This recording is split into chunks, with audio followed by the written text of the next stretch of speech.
चलिए, आज का हमारा टॉपिक है साधारण ब्याज। साधारण ब्याज कैसे ज्ञात किया जा सकता है, तो देखते हैं।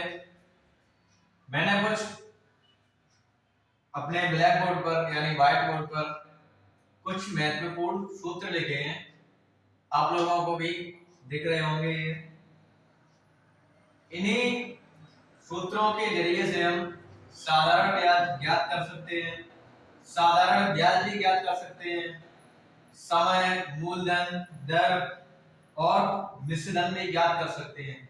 तो देखिए, पहला सूत्र लिखा हुआ है, जब साधारण ब्याज निकालना हो, हमारे पास मूलधन पता ना हो, मूलधन पता हो, दर पता हो, समय पता हो, तो साधारण ब्याज पहले फॉर्मूले से हम ज्ञात करेंगे। तो साधारण ब्याज बराबर होता है मूलधन गुणे दर गुणे समय बटे 100। अब यहाँ पर जो मूलधन लिखा है, मूलधन का मतलब क्या होता है? मूलधन का मतलब ये होता है कि अगर एक बैंक से, किसी बैंक से अगर हमने 5,000 रुपए विड्रॉल किए, किसी बैंक से अगर हमने 5,000 रुपए निकाले, वो भी ब्याज पर या उधार लिए बैंक से, तो जितने रुपए लिए हैं यानी 5,000 रुपए लिए, उस 5,000 रुपए को हम मूलधन कहेंगे। तो ये होता है मूलधन का मतलब। या फिर किसी व्यक्ति से, मान लो ए नाम का कोई व्यक्ति है, अगर ए नाम के व्यक्ति से अगर हमने 5,000 रुपए उधार मांगे और हमने कह दिया कुछ ब्याज भी देंगे आपको, तो अपना परसेंटेज बताइए, उस परसेंटेज के हिसाब से हम आपको ब्याज देंगे। तो हमें 5,000 रुपए उधार दे दीजिए, तो जो 5,000 रुपए देगा वो है, जो हम उससे 5,000 रुपए लेंगे, उसी को कहते हैं मूलधन। अब यहां लिखा है मिश्रधन। मिश्रधन क्या होता है? मूलधन तो हमने समझा दिया, मिश्रधन क्या होता है? मिश्रधन का मतलब होता है कि जो 5,000 रुपए हमने उधार लिए हैं, उसने कुछ परसेंटेज लगाया है, उस परसेंटेज के हिसाब से कुछ ब्याज निकलेगा। जो ब्याज निकलेगा, ब्याज और प्लस मूलधन दोनों को मिला करके उसे हम लौटाएंगे। जैसे मान लो 5,000 रुपए पर 500 रुपए अगर ब्याज होता है, तो 500 रुपए ब्याज होगा, तो 500 रुपए प्लस 5,000 यानी 5,500 रुपए हमारा मिश्रण हो जाएगा।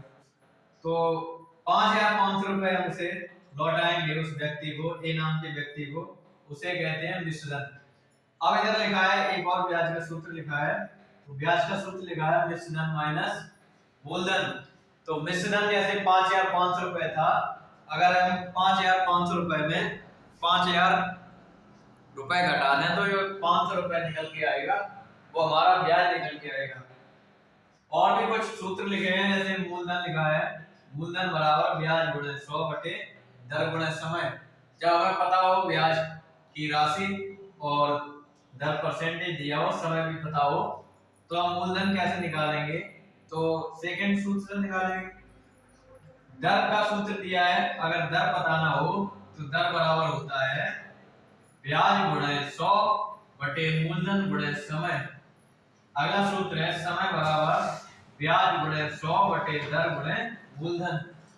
ये 5-6 सूत्र लिखे हुए हैं, इन्हीं से हम ब्याज निकाल सकते हैं। तो चलिए देखते हैं। और एक और महत्वपूर्ण बात, अब यहाँ लिखा है समय। अगर समय वर्षों में हुआ तो बटे में यहाँ कोई संख्या नहीं आएगी। समय वर्षों में होगा तो बटे में कोई संख्या नहीं आएगी। समय अगर महीने में होगा या माह में होगा तो बटे में 12 लिख देंगे। अब बटे में 12 का मतलब ये होता है कि अगर जैसे मान लो 4 महीने के लिए हमने किसी को उधार दिए रुपए, और 4 महीने का अगर हमें ब्याज निकालना है, तो बटे में 12 लिखेंगे। अब 12 क्यों लिखेंगे? 12 इसलिए लिखेंगे क्योंकि एक वर्ष में, एक ईयर में हमारे जो महीने होते हैं वो 12 होते हैं, इसलिए बटे में 12 यानी 12 से भाग कर देंगे। मान लो दिन का निकालना है, 10 दिन, 20 दिन, 4 दिन, 5 दिन, 300 दिन, तो दिन का कैसे निकालेंगे? तो दिन का निकालेंगे, मान लो 30 दिन का निकालना है हमें ब्याज, तो 30 दिन बटे कर देंगे 365। अब ये 365 क्यों किए हमने?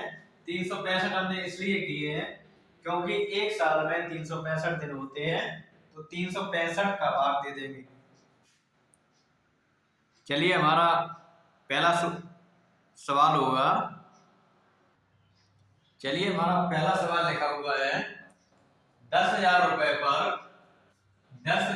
पर 4% या 4% वार्षिक ब्याज की दर से 2 वर्ष का साधारण ब्याज ज्ञात कीजिए। अब सबसे पहले सवाल में ये देखेंगे कि मूलधन कितना है, दर कितनी है, समय कितना है, तो साधारण ब्याज ज्ञात कर सकते हैं।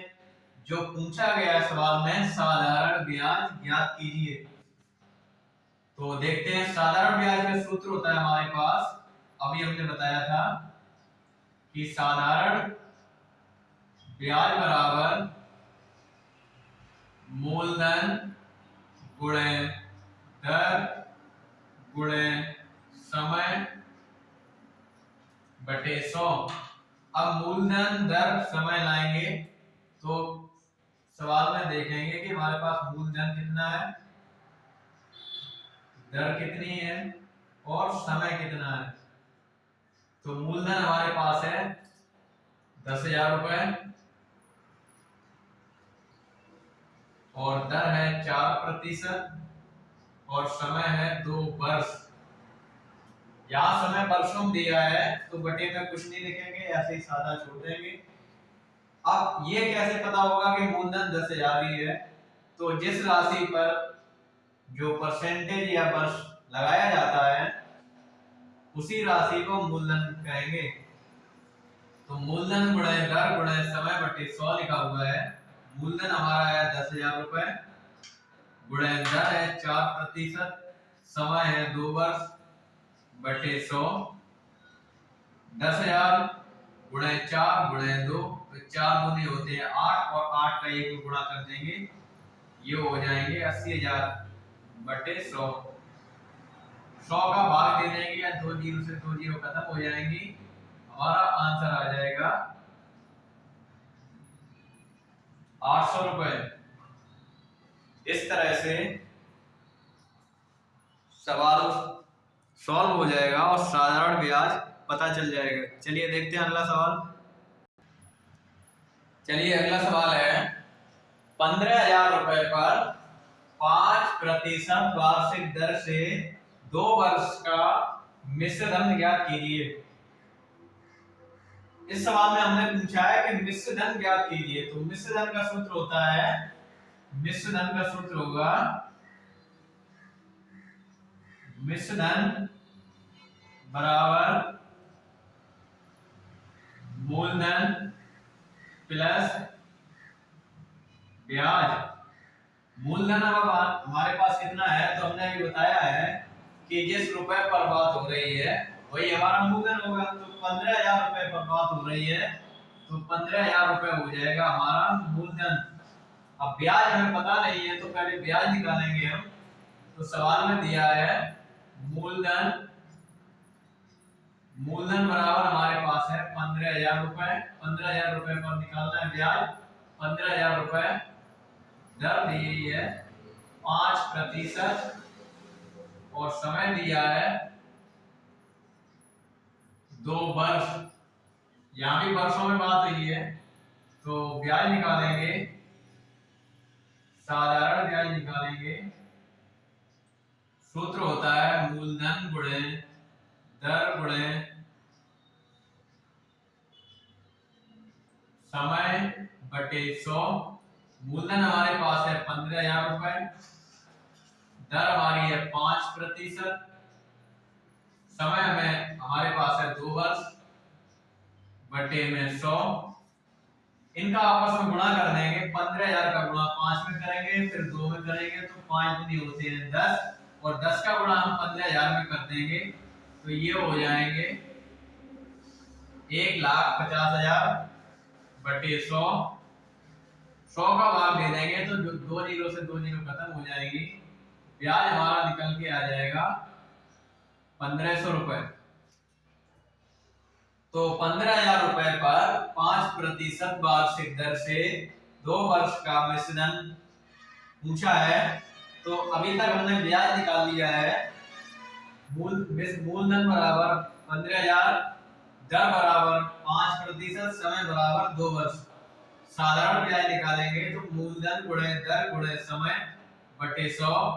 मूलधन 15,000 गुणे दर 5% गुणे समय 2 बटे 100 गुणा कर देंगे तो ये 1500 रुपए साधारण ब्याज निकल के आ जाएगा। मिश्रण निकालेंगे तो मूलधन में ब्याज जोड़ देंगे, इन्हें जोड़ेंगे तो 16,500 रुपए हमारा मिश्रण निकल के आ जाएगा। हमें उम्मीद है कि आप लोगों को ये वीडियो पसंद आई होगी। अगर हमारी वीडियो पसंद आई है तो लाइक, शेयर एंड सब्सक्राइब करें। धन्यवाद।